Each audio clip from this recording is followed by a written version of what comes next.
ধর্মঘটের দিন দোকান খোলা রাখার পুরস্কার। কেন্দ্রীয় শ্রমিক সংগঠনগুলির ডাকা ধর্মঘটের দিন যারা দোকান খোলা রেখেছেন তাদের জন্য বুধবারই কর ছাড়ের ঘোষণা করেছেন মুখ্যমন্ত্রী।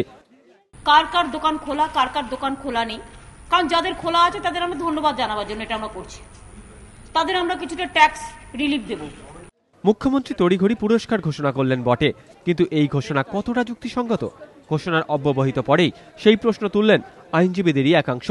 আইনজীবী অরুণাভ ঘোষের কটাক্ষ, মুখ্যমন্ত্রী যখন যা মনে হয় তিনি তখন তাই বলে ফেলেন।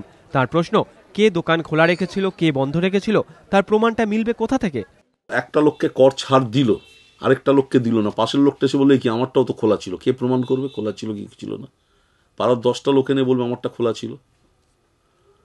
তো এটা কে ডিটারমিন করবে? কে? লক্ষ হাজার লক্ষ প্রায় ট্রেড লাইসেন্স সারা পশ্চিমবঙ্গে, কজনকে ধরবে? অরুণাভ ঘোষের দাবি, করের ব্যাপারে সিদ্ধান্ত নেওয়া হয় বিধানসভায়, তা মুখ্যমন্ত্রীর নেওয়ার কথা নয়। তার আরও প্রশ্ন, যদি পুরসভায় বা করের ব্যাপারে সিদ্ধান্ত নেয় তাহলেও শুধু কলকাতা কেন, অন্যান্য পুরসভাগুলোর সেক্ষেত্রে কি হবে? কর ছাড় কিভাবে দেবে? সারা জীবনের জন্য ছাড়। তো এবার যে স্ট্রাইকটা করলো, যে স্ট্রাইক হলো, যে খোলা রাখলো দোকান, সে কর ছাড় পেল। পরের বার যদি বন্ধ করে কি হবে? রাজারহাট মিউনিসিপ্যালিটি কার? বোধহয় গোপালপুর রাজারহাট সিপিএমের। তো সিপিএমের ওখানে তো ছাড় দেবে না, সে তো আবার উল্টো কথা বলবে। সে বলবে যে যে দোকান বন্ধ রেখেছে তাকে ছাড় দেবো।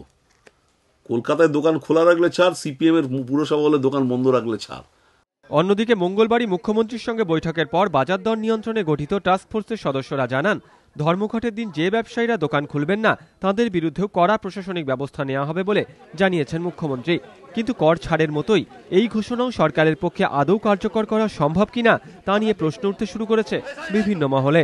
সুমন ঘড়াই ও দীপক ঘোষ, এবিপি আনন্দ, কলকাতা।